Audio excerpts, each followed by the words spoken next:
I got you. I got you. I got This you. is Down to the Wire 513. Everybody else can shut up. It is time.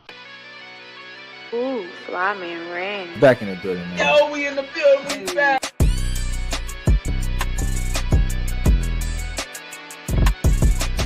Make sure y'all follow us on everything Down to the Wire 513.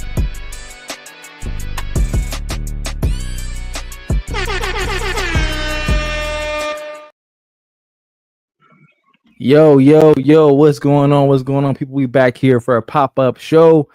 It's your boy Flyman Ran with Terran Bland here. He down there in Georgia there with Cuz. Shout out to our brother Doc Evans, who Doc Evans is gonna come on. Maybe come on a little bit later. We'll see. But we're here for a preview show and a recap show for Game 1 and Game 2 of the NBA Finals. You're rocking with us. Appreciate that for rocking with us. You see us scrolling on the bottom of the screen. Make sure you follow us everywhere at Down to the Wire 513 or our other various handles at the bottom of the screen. T, what's going on, brother? How you feeling?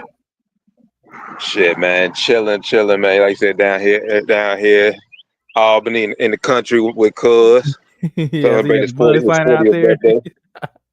Hey, I tell you what, hey, these Nats are crazy down here. Speaking of the birthday boy, What's up, man? I don't know who that is. That's the Fly Man Red. What's up, dog? Happy birthday, Cuz. Happy 40th birthday, Cuz. Hey, appreciate it, man. Appreciate it, dog. They had to do the birthday for me because I'm leaving, going to DR on Friday. So, hey, turn up. Oh yeah, man. You already know, dog. Yeah, Cuz he international. Y'all don't know. He be everywhere, man. Everywhere. International. The real Mr. Worldwide. I don't know what Pitbull is about. Hey, I am your tribal chief. Acknowledge me. Happy birthday to you, man. Happy 40th birthday, man. Appreciate That was a big one. Man. Blessings. But yeah, man. Well, we got a Game 2 NBA Finals tonight. But before we talk about Game 2, it was a hell of a Game 1. Classic. And, Instant classic. Instant classic Game 1, and I would say Indiana. I would say they kind of shocked the world, honestly. I would agree. Especially the first half. I expected Indiana to be down by 20 plus with their 18, 19 turnovers they had in the first half. It was the most in NBA Finals history in the first half of a game.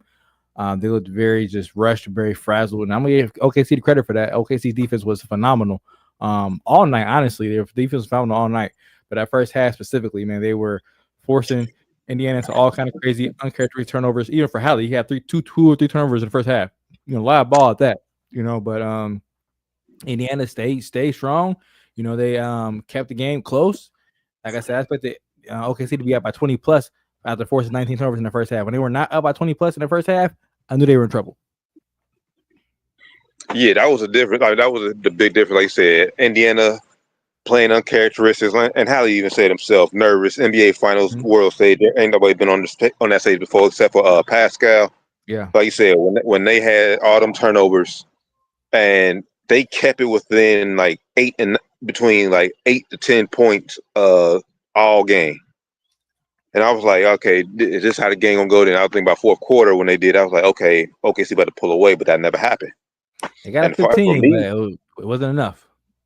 Yeah, and for me, the reason that it never happened, I mean, we all know Shea is a superstar. I mean, you can argue if you want. Y'all argue with that what you said, but he's a superstar. Shea is him, but Shea came out, man, shooting that bitch like uber aggressive, man. Like he was hunting the shots for sure. and he wasn't efficient. That's the thing.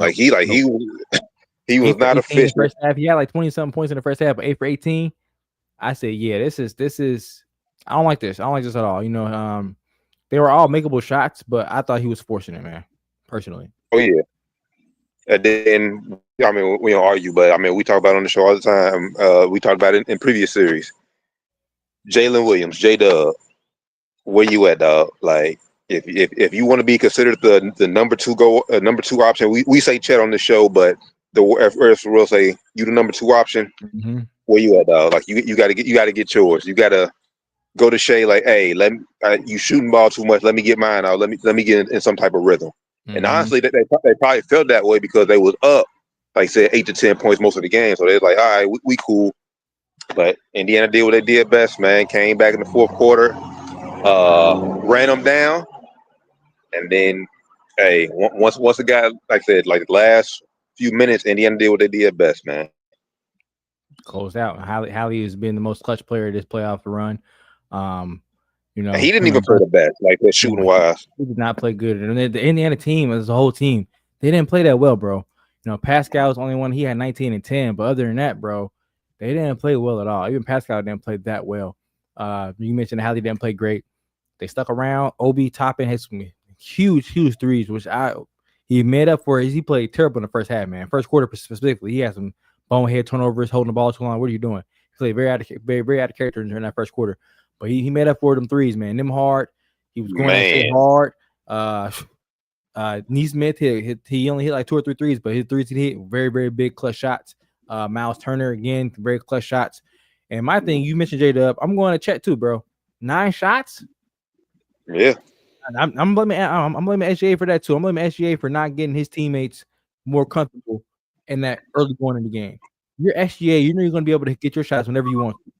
Exactly.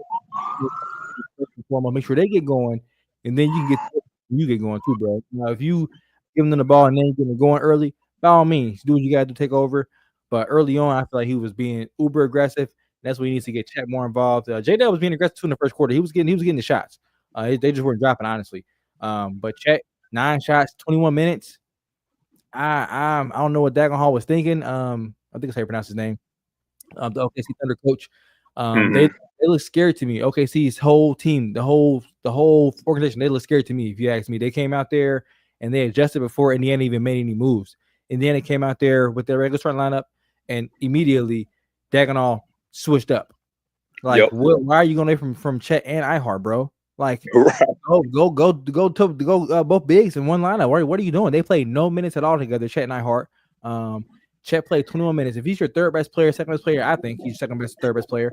On most nights he's third. But hey, if he's your top 2 or 3 player, he cannot play 21 minutes a game. He has to play 30 plus minutes, bro. I don't know what that Hall was thinking. Don't know. If you think he can't guard Siakam, show me that. I need Siakam to go out there and bust his ass enough times where, okay, Chet, I gotta move you either to the 5 or off the court. Because him to get 21 minutes is unacceptable, if you ask me. Yeah, like you said, and I think you said it in the group chat when it comes down to like the last final possession. For the last final possession, I said we know how he hit the shot, but you pointed it out. Rick Carlisle not calling that timeout. Yep. He didn't call a timeout. Didn't get a chance to get Lou Dort on, who was given, and you called it on last week's show. Lou Dort gives Halliburton fits all night, and shout out Lou Dort because not only he was giving him fits, he was hitting some timely threes too, knocking them bitches down. So like 5 threes, man. You got Lou Dort hitting 5 threes, you can't lose that game if you OKC. Right. Terrible loss, man. It's a terrible loss for them. But yeah, you're right, man. Knock on a timeout was very clutch for them, man. And they've been doing it in all playoffs, So I think, he called it out too before. And then when he challenged that foul when I think it was Casey Wallace, or maybe Lou Dort, when he went for the rebound on Pascal Siakam, the ball went under bounds. They challenged it. Yeah. He said during that timeout, he told the team, "Look, man, they go down here, score, and make it whatever they do. We're not calling timeout. We're going and we're going to get a bucket. Find the best shot you can get and shoot it." And actually missed that bunny. It was like a 8-10 footer. Missed it, which is how he usually always makes. But again, Nembhard, great defense, man. Nembhard shut him off. He got his space, but Nembhard cut that initial spot off that he wanted to get to. But like I said, still a very makeable shot. He missed it though. He got the board. How he came down and did what he does, man. Casey Wallace is one of the best defenders too. So I'm sure that OKC would have took that matchup as well. But Hallie, being the wizard he is, being the clutch master he is, got to a spot and rose up on him, man. Man, so obviously got game 2 tonight, man. Like I said, and OKC, whatever, them shots have stopped falling in the fourth quarter because and Indiana got back to their game. They, like I said, we know they best at running. I mean, and we got to give them credit too. Like I said, on defense, like I said, giving them a lot of credit to stepping up, shutting Shea down. It's gonna be interesting. Because like you said, Indiana didn't play the best. Didn't play their best in game 1, and so we know they can get better. Yeah. And we know, and we've been iffy. Like I said, we know OKC's been the best team, but they've been iffy all year. They're known to drop a few, and this could be that game 1 could come back to bite them in the ass for real. Because like you could, man. I know the group chat we still said OKC in 5. But like I said, I don't think they built like that to run off 4 straight. Honestly, Yeah, I don't know if they're built that way to run off 4 straight, honestly, man. So now I'm thinking the series is definitely leaning more towards if they win, it's probably gonna be in 6. Um, but man, they have to be striking their heads right now, man. If you're them, because they kind of had the recipe to win the game, and they still lost the game. So I know they came out, after the game, head still held high as they should, being the team who won 68 games this year. But that loss is a bit alarming to me, bro. If I'm them, I'm a little. If I'm a fan of their team, if I'm them, I'm not. So I'm not worried if I'm a player, but if I'm a fan of the team, I'm definitely worried. You know, Indiana did not play well, and I do not see Indiana having 24 plus turnovers in another game this series. So the fact that you let them off the hook that game, let them win that game, like you said, it could come back to bite them in the ass, man. They got a little bit exposed. They can't shoot three that well. Indiana outshot them in 3 ball. They outscored them there, and Indiana, I think Rick Carlisle came out and told him, "Look, bro, they're a team that's going to force turnovers. This is going to happen. They're going to force us into turnovers. Fuck it, get back. If you lose the ball, fuck it, get back. Just get back and stuff. Don't let them score because they limited their fast break. OKC's points out turnovers is very very limited. So even if they turn the ball over, which I don't think they will again that much in the game, as long as they continue to get back as they did, OKC and half court not that good as we can see. I mean, I don't say not that good, but they're not as good as they are when they get out and running.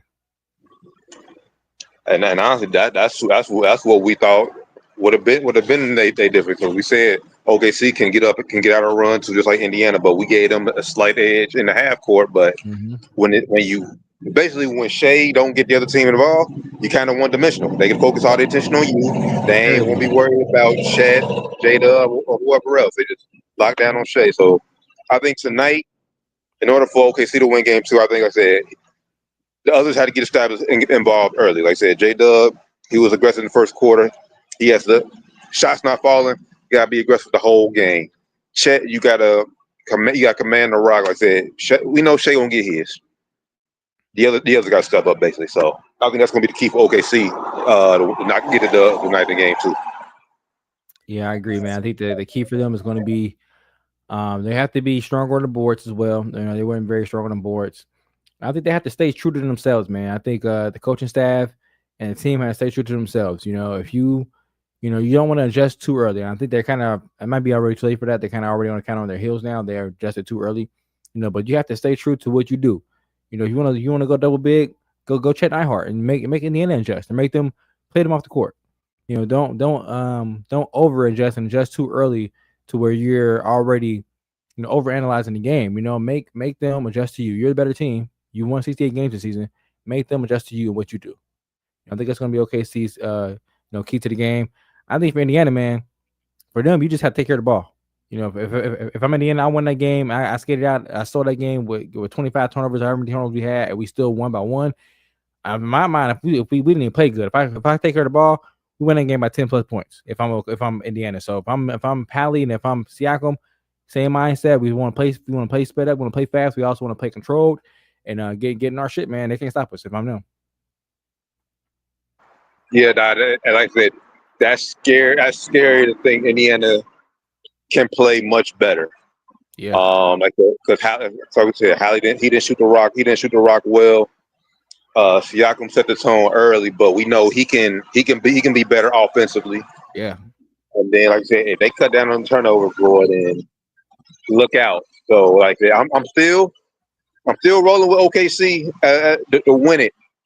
But after that game 1, man, I'm not switching. I'm not gonna switch. If I'm wrong, I'll go down with the ship. But yeah, I'm still sticking with OKC as well. I'm moving into 6 games now. I'm not gonna say 5 games anymore. We're moving to 6 games. So I'm still sticking with OKC. I just think that they are still gonna be a little bit too good defensively. I think OKC can replicate the same thing they did on defense to kind of scramble Indiana, and I think they'll tighten up on their other aspects of their game. I think and also we mentioned Indiana play better. I think OKC play better as well. We're going to see. I don't think we'll see Chet have another bad game like this. I think J-Dub will be better as well. They have to be. If they don't, man, they're going to be in trouble, big trouble.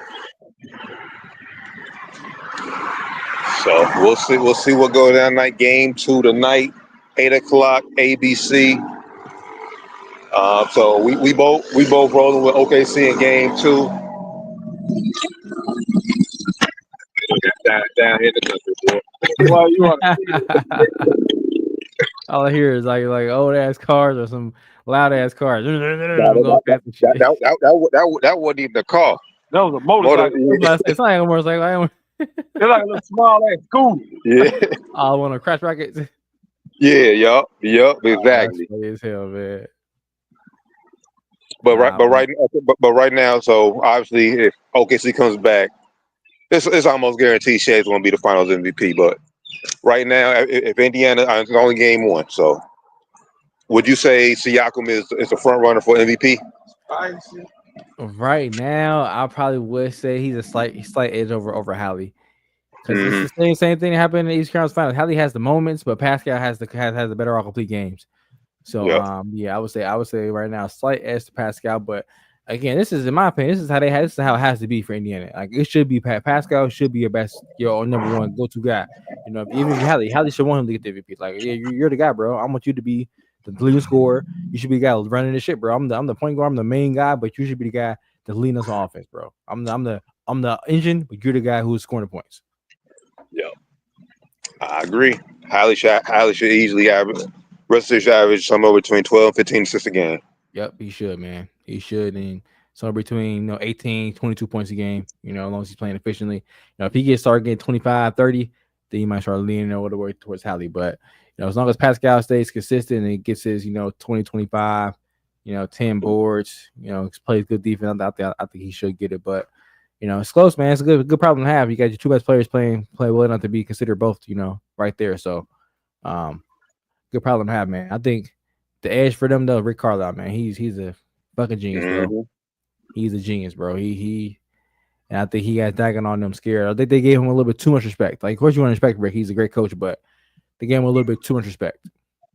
Oh yeah, and hopefully, I mean, we all know Rick Carlisle's a great coach, but he goes down and wins this, then I ain't gonna say he's gonna be up there with the all-time greats, but he's close to that. He's close to that conversation. Yeah, he's gonna be like right there in that next tier. Yeah, for sure. Both teams that he did it with wasn't considered like great teams by any means. That 2011 Mavs team was good, but it wasn't considered to be like one of the favorites to win the championship that year. And this team also, if they're 4th seed, so yeah, they made it to conference finals last year, but they wrote off last year, looked as a fluke, and then all year this year looked as a fluke as well. So the fact that they even here, if they won game 1, shocking the world, if they win this game tonight, bro, oof, I might as flop and say Indiana gonna win this series in 6 or something, man. If they win this game tonight, it's gonna be some problems, bro. Yeah, because like you said, outside of, like I said, guys playing, but there's really not much OKC can do. Like I said, a lot's gonna ride on game 2 tonight, so yeah, I can't wait to watch game 2 tonight. I can't wait to talk about it on. Well, I said we'll probably hop on probably Tuesday. Recap game 2 and preview game 3. Just heads up for everybody. Game 3 is on Wednesday night, same time during the show. So we won't be on Wednesday. So we'll be on Tuesday night. The preview game 2, the recap game 2, and preview game 3, and then we'll be back on game. We'll hop on Thursday and recap game 3 and preview game 4. So just hit that notification bell, like, subscribe, share on YouTube, so you never miss an episode. Yes, sir, man. So you think OKC wins tonight? You think it's gonna be a blowout? You think it's gonna be a close game? How do you think it's gonna go? Well, I'm gonna keep my original stance. I said even though they already lost game 1, I said that OKC will win, but all the games will be close. I think OKC wins another close game. Somewhere, I think I'm gonna say somewhere between 5 to 10 point win for OKC tonight. I agree. I think it'll be a close game. If it's under 5 points, give me Indiana though. But I think it'll be somewhere between 5 and 8 points for OKC. I don't think Shea gonna miss none of one of them shots that he had the other night. That little 8 to 10 foot bunny. I don't think he'll miss one of those again to get a chance to kind of I want to say ice the game and put them up 3.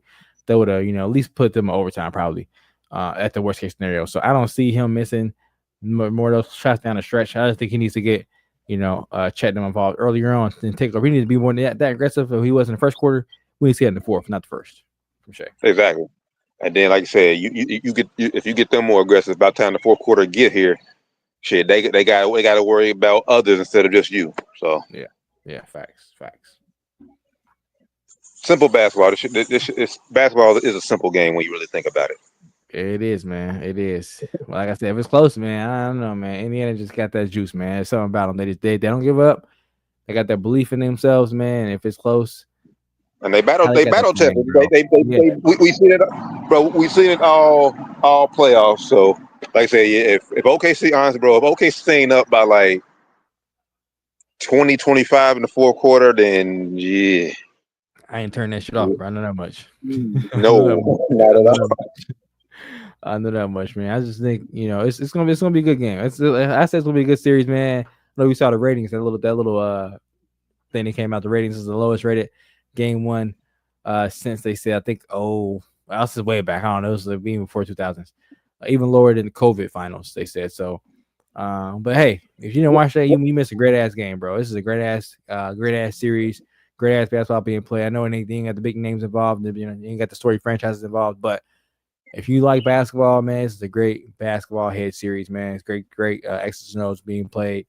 You got great players out there too, so I love the series, man. So far, I agree with that, but to that point, and we've been on their ass, no Diddy for the past few years, bro. Like ABC, the presentation has to be better, bro.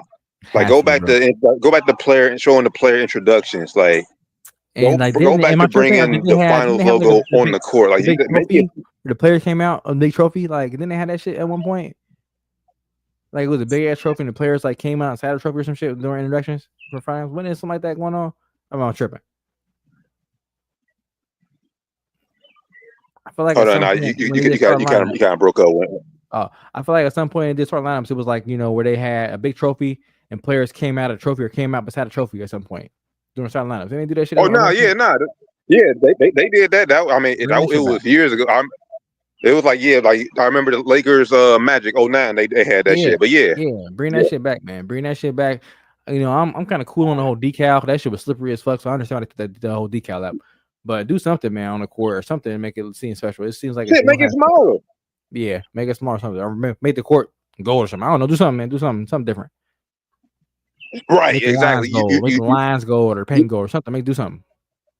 Shit, hell, like I say, they changed the court color for the fucking Emirates Cup. Do something special for the finals. For the NBA Cup, do something for the finals, man. Do something like shit. Make that 3-point line gold or the free throw line gold. Or make something gold. I don't know. Do something, man. Do something special. I don't know. It seems like it's just blah.